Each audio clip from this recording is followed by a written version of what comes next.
Tersiar kabar hubungan Indonesia dan Australia memanas karena silang pendapat perihal kepemilikan pulau.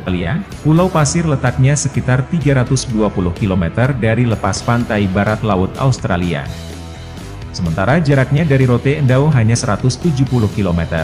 Sekelompok orang di Indonesia itu langsung dibantah oleh Dirjen Asia Pasifik Kemenlu Abdul Qadir Jailani. Jailani memastikan bahwa Pulau Pasir milik Australia. Pulau itu jadi milik Australia setelah diserahkan oleh Inggris. Sesuai hukum internasional, wilayah milik Indonesia hanyalah wilayah yang merupakan bekas jajahan Hindia Belanda. Lantaran Pulau Pasir tak termasuk sebagai wilayah jajahan Hindia Belanda, sehingga daerah itu pun otomatis tak bisa diklaim sebagai milik Indonesia. Seorang peramal tersohor, Nostradamus namanya, telah meramalkan keadaan ini. Dalam bukunya, Nostradamus menuliskan bahwa Indonesia dan Australia akan berebut kekuasaan tertinggi di Laut Hindia pada 2037 atau setidaknya 15 tahun ke depan. Hingga kini, Pulau Pasir masih menjadi bahan perbuncingan Indonesia dan Australia.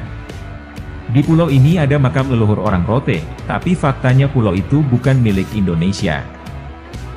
Pulau ini memang jadi hal kontroversial. Sebab letaknya lebih Indonesia, tetapi secara hukum merupakan wilayah Australia. Pulau Pasir atau Ashmore Reef adalah pulau tak berpenghuni. Letaknya di perairan antara Indonesia dan Australia. Melansir situs resmi pemerintah Australia, Pulau Pasir berjarak sekitar 320 km dari lepas pantai barat laut Australia atau 170 km di sebelah selatan Pulau Rote, Nusa Tenggara Timur, NTT, Indonesia. Dekatnya jarak Pulau Pasir dari Pulau Rote menjadikan banyak kalangan berasumsi bahwa pulau itu milik Indonesia.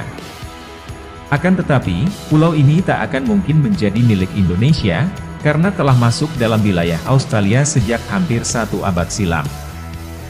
Meski jaraknya lebih dekat dengan wilayah Hindia Belanda, nama Indonesia sebelum merdeka, daripada Australia, Belanda tidak pernah mengklaim kepemilikan atas Pulau Pasir. Perlu diketahui, hukum modern menganut suatu konsep bahwa wilayah suatu negara ketika merdeka, adalah semua wilayah kekuasaan penjajahnya, yang dalam bahasa Latin disebut uti possidetis.